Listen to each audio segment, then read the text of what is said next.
तो ऊर्जा संकट से एक कदम आगे बढ़ कर के देख रहे हैं या दिखाई पड़ रहा है। सच तो यह है कि भारत इस समय अघोषित रूप से अमेरिका का एक पिछलग्गू कहिए या उसका उपनिवेश बन के रह गया है। सीधे-सीधे जो बात दिखाई पड़ रही है। अमेरिका हमें आदेशित कर रहा है, उनसे आप तेल लीजिए, उनसे आप बात कीजिए, उनसे आप लड़ाई कीजिए, उनको आप रोक दीजिए। तो जो स्थिति अभी गल्फ कंट्रीज की थी और उसके चलते उनको ईरान का हमला झेलना पड़ा, अगर वो स्थिति भारत के ऊपर आ जाती है और हम जाहिर सी बात है कि साफ देख रहे हैं कि भारत में उनका एक जो एक जहाज आया था वो सैनिक अभ्यास के लिए और हम उसको भी सुरक्षित नहीं भेज पाए। हमने उसमें भी मुखबिरी कर दिया, आपने जो कुछ भी हुआ उसके ऊपर हमला हो गया। तो आने वाले दिनों में अगर ये स्थिति भारत की हो जाती है, गल्फ कंट्री की तरह भारत भी अपना लगभग व्यवहार करना शुरू कर दिया है, तो अगर इसके ऊपर हमला हो गया तब क्या स्थिति होगी? क्योंकि हमने देखा कि हमारा जो महत्वाकांक्षी परियोजना थी राफेल, हमने फ्रांस से खरीद करके हम उसके ऊपर इतरा रहे थे कि हमारे पास तो राफेल आ गया, हमारा भंडार भर गया। और उस राफेल की स्थिति ये थी कि एक पाकिस्तान के ऊपर जब ये जाने लगा तो अपने टारगेट तक भी नहीं पहुंच पाया और गिर गया। ऐसी हालत में मैं तो वहां भी देख रहा हूं और अगर ऐसी स्थिति आ गई तो भारत की क्या स्थिति होगी? एक नेतृत्व विशेष के चलते भारत जो दुनिया का सरताज हुआ करता था, 147 देशों का नेता हुआ करता था और आज की तारीख में भी तमाम ये जो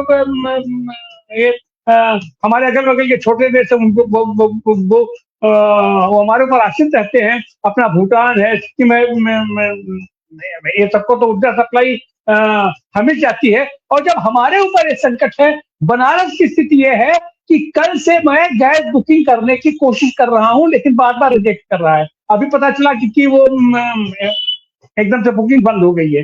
तो ऐसी स्थिति में क्या होगा हमारे देश का? आने वाला जो संकट है या ऐसा अगर स्थिति आ जाती है तो अब खाली अमेरिका के कह देने से कि आपको हम परमिशन दे रहे हैं, आप 1 महीने तक आप रूस से तेल ले लीजिए, तो आपके कहने से हम रूस से तेल ले लेंगे? अब तो जब हमको रूस तेल देगा तब ना हम उससे लेंगे। और ऐसी स्थिति में जो भी परिस्थितियां आती हैं, भारत को बहुत ही खंडक में झोंक दिया गया है। और 9 तारीख को संसद शुरू हुई है। संसद शुरू होते ही विपक्ष की मांग थी कि युद्ध पर हम लोग चर्चा करें। ये चर्चा जरूरी है, लेकिन नहीं, ये सरकार करेगी नहीं। जब आप पहले उसकी आप चर्चा कीजिए जिसकी आप नोटिस दे रखे हैं कि नए लोकसभा का अध्यक्ष क्या होगा, अपना चुनाव आयोग का अध्यक्ष क्या होगा। अरे लोकसभा का अध्यक्ष चुनाव, सभा का अध्यक्ष पर आप क्या चर्चा कराओगे आज की तारीख में? आज की तारीख में जो सबसे बड़ा संकट है, आज की तारीख में राष्ट्रीय सरकार बनाने की जरूरत है। आज की तारीख में देश में कॉन्सेंसस बनाने की जरूरत है। सबको एकजुट होकर के, एक राय होकर के भारत कैसे दुनिया पर जो संकट आ गया है या अमेरिका ने जो संकट हमारे ऊपर लाद दिया गया है, इजराइल ने हमारे ऊपर जो संकट लाद दिया गया है, वो संकट हम बुलाने के हम जिम्मेदार हैं। तो इस पर चर्चा होनी चाहिए आज की तारीख में। लेकिन ये सब न होकर के अनावश्यक रूप से आज की तारीख में चर्चा हो रही है कि लोकसभा का अध्यक्ष क्या होगा और उनको पता है कि उसका कुछ होना नहीं वोटिंग में, तो अब इसके बाद कहेंगे नहीं नहीं नहीं नहीं, अपना देश का तो पूरा वो जनमत हमारे साथ है और वो विपक्ष गिर गया। ये सबसे अलग हट करके इस समय देश में एकजुटता प्रदर्शित करने की आवश्यकता थी और इस संकट से मिल करके इसका समाधान ढूंढने की आवश्यकता थी, जो कि नहीं हो रहा है। जी जी, शुक्रिया तिवारी जी। मैं फिर से आता हूँ शिवाजी सरकार साहब आपके पास। प्रोफेसर साहब, आप ये बताइए कि आपको क्या आपका आकलन है, ये युद्ध कितना लंबा खिंच सकता है? क्योंकि बीच बीच में ऐसे सिग्नल्स आए हैं जिससे ऐसा लगता है कि ट्रंप जो है उन्हें पुनर्विचार करना पड़ रहा है, इंटरनल रीजंस के कारण से, एक्सटर्नल रीजंस के कारण से। मिड टर्म पोल वहां पर होना है, उनकी पॉपुलैरिटी लगातार कम हो रही है, पार्टी के भीतर भी रिजनमेंट है, अपोजिशन को जो पूरी परिस्थिति बनी है उसका वहां पर लाभ मिलता हुआ दिख रहा है। यहाँ तक कि जो उनका एक एम्बिशियस प्लान था बोर्ड ऑफ पीस का, वो भी खतरे में पड़ गया है, क्योंकि इंडोनेशिया जैसे तमाम सारे देश जो है वो पीछे उसके आ गए हैं। तो आप किस तरीके से देखते हैं इस युद्ध की स्थिति क्या बनने वाली है आगे? क्योंकि जो जो युद्ध आगे बढ़ेगा तो क्राइसिस लगातार जो है एनर्जी की बढ़ती चली जाएगी। जी बिल्कुल सही कह रहे हैं आप। यूं यूं युद्ध बढ़ता जाएगा, क्राइसिस बढ़ेगी। और ईरान ने, मैं समझता हूं, उनके अपने हिसाब से उन्होंने बहुत अच्छी स्ट्रेटेजी चुनी है। ईरान ने सबसे पहले, अगर आप देखें, जितने गल्फ कंट्रीज में अमेरिकन बेसेस हैं उनको तबाह करने की पूरी कोशिश है और कर दिया है काफी।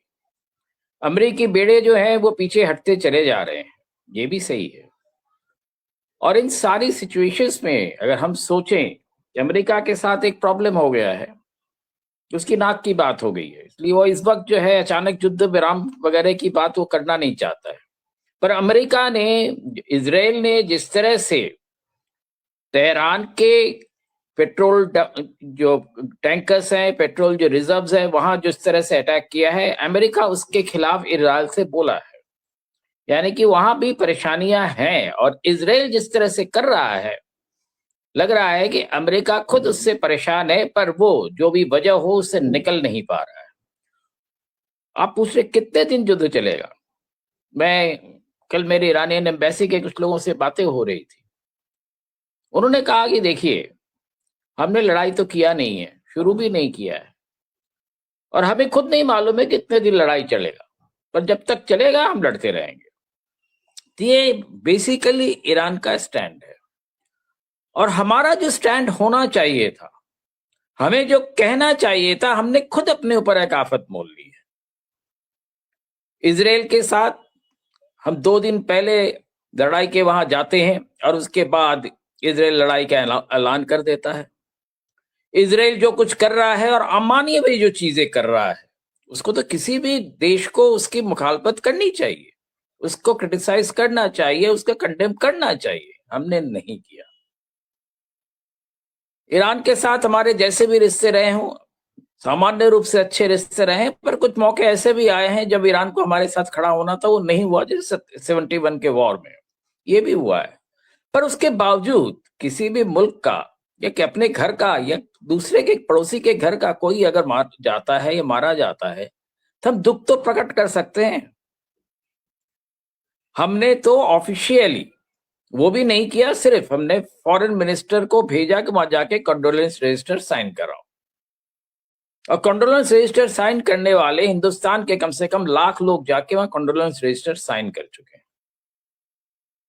तो ये हिंदुस्तान के आम लोगों की भावना है। और इसमें यह सोचना कि सिर्फ मुसलमान और शिया गए हैं, ऐसा नहीं है। तमाम लोग गए हैं, तमाम एलिट गए हैं, तमाम जर्नलिस्ट गए हैं, और तमाम ऐसे लोग गए हैं जिनका किसी से कुछ लेना देना नहीं है। आम नागरिक वहां पहुंचा हुआ है। पर हम जो है इन भावनाओं को जो है इग्नोर कर रहे हैं। हम आज, हमारे साथ यूरोप भी नहीं खड़ा है, उनसे भी हमने इजराइल का जितना भी साथ दे, नाटो हमारे साथ आज भी नहीं है, तुर्की हमारे साथ नहीं है, रशिया जो है वो तेल ज्यादा दाम पर बेचने को तैयार है। हम वहां भी लूज कर रहे हैं, क्योंकि हमारी जो ढुलमुल नीति है उसका खामियाजा हमारी जनता दे रही है। और सबसे बड़ी चीज जो है, मैं ये समझ रहा हूं, ये जो लड़ाई चल रही है और लंबी लड़ाई चल रही है, इससे सबसे पहला जो असर आना है, मैं समझता हूं, जो सिर्फ क्रूड ऑयल नहीं है, हम जो एडिबल ऑयल है, जो भी खाने के तेल है, पाम ऑयल से लेके तमाम और चीजें, दालें जो हम इंपोर्ट करते हैं, उस पर बहुत जल्द असर आने वाला है। जब जहाज आएंगे ही नहीं, जहाज आ नहीं पाएंगे, और जब शिपिंग कॉस्ट इतना बढ़ जाएगा, इंश्योरेंस कॉस्ट बढ़ जाएगा, तो हम, हो सकता है जिस तरह की चीजें मैं देख रहा हूं वो अगर वाकई हो जाता है, तो देश में एक भयंकर खाद्य संकट होने की संभावना से इनकार नहीं किया जा सकता। ये सिर्फ क्रूड ऑयल तक नहीं रहने वाला है। क्रूड ऑयल से तो खाना बनाएंगे, पर खाना जब मिलेगा ही नहीं तो बनाएंगे क्या? समस्या वहां पर आ रही है। और हमारी जो नीतियां हैं, हम पहले ओपन सीज से भी नेगोशिएट करके खरीद लेते थे जहाजों से, अब वो नेगोशिएशन हम नहीं कर पा रहे हैं। क्योंकि अमेरिका जैसा चाहेगा जहाज वैसे ही बिहेव करेंगे, और वो जरूरी नहीं है कि हमें उस तेल दे, क्योंकि तेल जब तक वेनेजुएला से नहीं लेंगे हम तब तक हमारे पास तेल नहीं आएगा। तो ये कई तरह की जो हमने क्राइसिस अपने लिए क्रिएट की है, उसमें सबसे पहला काम मैं समझता हूं हिंदुस्तान को आज ही पार्लियामेंट में कह देना चाहिए कि इजराइल जो कुछ कर रहा है गलत कर रहा है, तुरंत ये युद्ध रुकना चाहिए। मैं इतना कह सकता हूं, भारत की आवाज में इतना दम आज भी है कि उसका असर हो सकता है, और होता है, ऐसा नहीं कि भारत की आवाज नहीं है आज। जी जी जी जी जी, बहुत संकट शुक्रिया बहुत सारे आपका हैं। प्रोफेसर साहब। जी जी, बहुत जी शुक्रिया। आपने जो सुझाव दिया है, अगर ये समझ में आ जाए मोदी जी को कि मुझे नोबेल पुरस्कार मिल सकता है और मेरे को ये श्रेय मिल सकता है कि मैंने युद्ध बंद कराया, तो वो जरूर प्रयास कर सकते हैं। लेकिन उन्हें मालूम है कि जब तक ट्रंप हैं तब तक उन्हें वो पुरस्कार मिलने नहीं देंगे, और उनके अंदर इतनी हिम्मत नहीं है, वो कॉम्प्रोमाइज्ड हैं। और अमेरिका के अंदर भी ये कहा जा रहा है कि ट्रंप खुद कॉम्प्रोमाइज्ड हैं, और दोनों कॉम्प्रोमाइज्ड होने का कारण एप्स्टीन फाइल है। ये वाली बात भी एक के बाद एक जो खबरें निकल के आ रही हैं, उससे इसका प्रमाणीकरण लगातार होता जा रहा है कि ये जो आरोप लग रहे हैं वो काफी पुख्ता आरोप हैं। बहुत बहुत शुक्रिया, बहुत बहुत धन्यवाद इस चर्चा से जुड़ने के लिए प्रोफेसर शिवाजी सरकार साहब, जागृति राही जी और डॉक्टर आनंद प्रकाश तिवारी जी। दर्शकों से अपील की वे से शेयर करें ताकि ये जो पर्सपेक्टिव है, ये जो डिबेट है, लोगों के बीच में जा सके। थोपा हुआ युद्ध है, भारत के स्टैंड ना लेने के कारण भारत पर संकट लगातार बढ़ता चला जा रहा है। बहुत शुक्रिया, बहुत धन्यवाद।